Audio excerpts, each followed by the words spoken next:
Je fais cette vidéo avec un petit pincement dans le cœur parce que je crois qu'à un moment donné, il faut que les gens soient responsables de leurs actes. Il faut que les gens comprennent que nous avons une image à défendre. Je me rends compte que plusieurs personnes de notre communauté, plusieurs Africains, plusieurs Noirs utilisent les réseaux sociaux comme le lieu où ils vont davantage donner les arguments à d'autres peuples pour nous mépriser et pour nous vilipender même à la limite. Et c'est la raison pour laquelle je fais cette vidéo aujourd'hui. À un moment donné, il faut que les gens arrêtent. À un moment donné, il faut que les gens arrêtent. Alors, la chose qui a attiré mon attention et que je voudrais partager avec vous, c'est cette actualité sur cette Camerounaise qui est décédée, Céline la Doyenne.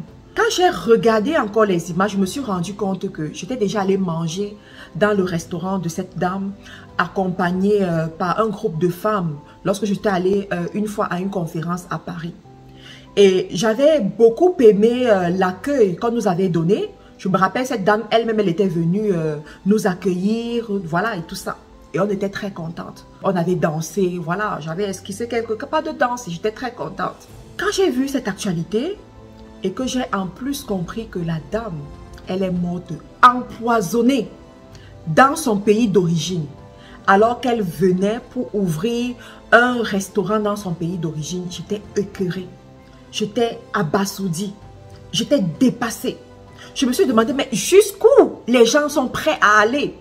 Voilà une femme qui a brillé par son excellence, par sa capacité à fédérer la communauté africaine en général, en France, parce que ce n'était pas juste un restaurant des Camerounais. C'était un restaurant où on pouvait manger du bon attiqué. C'était un restaurant où on pouvait manger la sauce graine. C'était un restaurant où les grandes stars de la musique africaine venaient prester, venaient manger là-bas. C'était une femme qui regroupait la communauté. C'était une femme qui avait un bon cœur. Parce que quand tu vois les témoignages, tu vois les hommages qui lui ont été rendus, tu te rends compte que au-delà de la dimension business, il y avait quand même la dimension humaine qu'elle avait su développer. Et quand tu regardes tout ça, tu te rends compte que c'est une icône qui a été perdue. Tu te rends compte que c'est une valeur sûre qui a été perdue.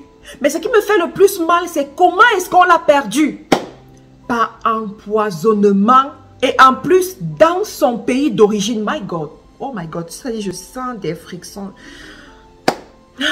Dans son pays d'origine, les amis, à croire que nous sommes dans une communauté où on est allergique au succès des autres, où on ne veut pas voir l'autre briller, où on ne veut pas le développement par nos propres frères, ou lorsque quand tu rentres dans ton pays, tu dois avoir peur. Tu dois avoir peur des gens que tu estimes. Parce qu'une femme comme celle-là, je suis sûre qu'elle connaissait les histoires des Camerounais qui sont rentrés et qui ont été empoisonnés. Elle les connaissait. Puisque le restaurant en Europe, c'est quoi? C'est le lieu du Congo-Ça. C'est le lieu des retrouvailles. C'est le lieu où on vient se confier. C'est le lieu, voilà, tu vois, ce genre de lieu-là. Elle avait déjà connaissance. Et je suis sûre qu'elle prenait régulièrement ses dispositions lorsqu'elle arrivait dans son pays d'origine. Elle savait qu'il fallait marcher avec les personnes de confiance. Elle savait qu'il fallait marcher avec des personnes qui ont presque le même niveau que elle, ou bien qui ont réussi comme elle. Elle le savait, elle le savait. Elle prenait ses dispositions. Elle mettait peut-être son charbon dans le sac, comme on dit souvent, il faut mettre le charbon dans le sac. Il faut boire ceci, il faut boire cela. Elle le savait.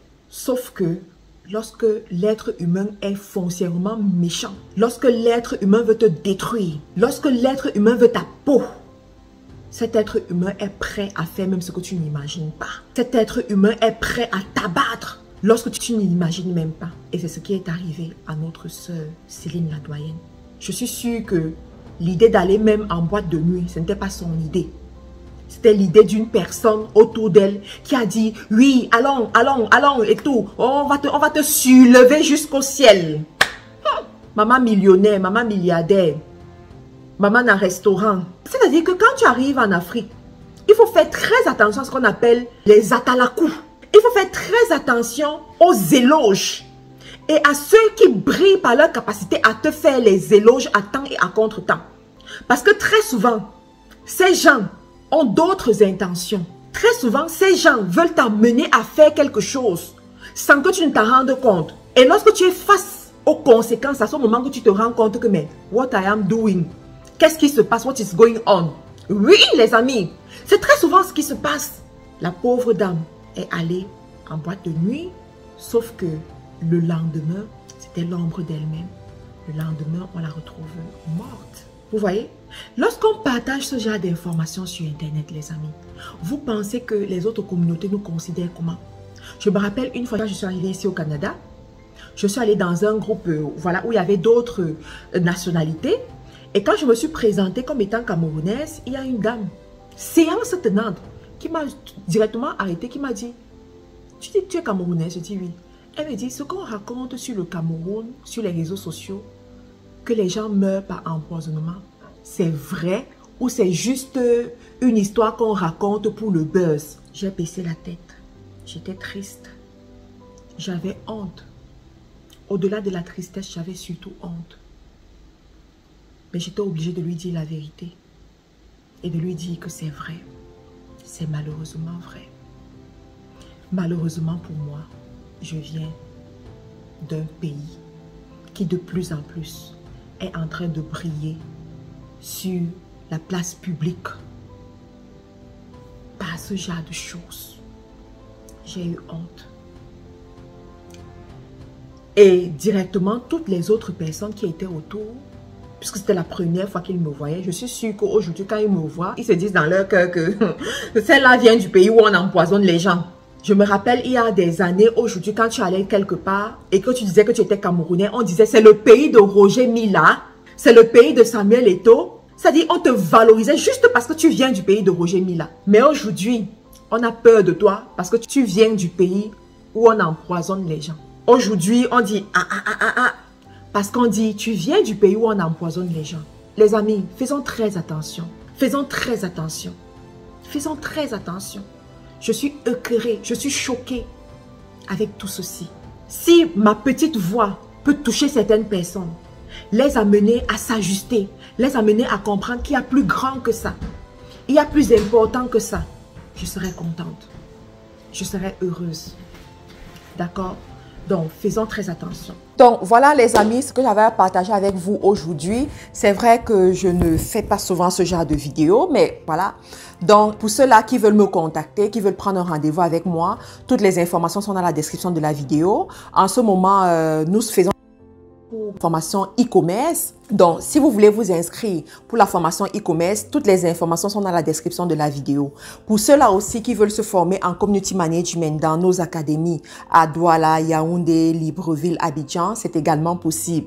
Mais pour ceux qui sont en ligne, nous avons ce que nous appelons les petites formations que vous pouvez prendre et avoir toutes les connaissances que les community managers auront également. Merci encore pour votre fidélité qui m'honore. Abonnez-vous si vous êtes nouveau ici et à très bientôt. Pour un séjour calme et agréable à Abidjan et à Douala, choisissez MC Home, votre nouvelle agence immobilière. Nous mettons à votre disposition des appartements meublés ultra-modernes au bord des routes principales. Bénéficiez d'un cadre sécurisé, entièrement équipé avec une couverture Internet haut débit pour un séjour inoubliable. Réservation au Cameroun, plus 237 676 05 17 87. En Côte d'Ivoire, plus 225 07 88 75 24 07. MC Home. Faites comme chez vous.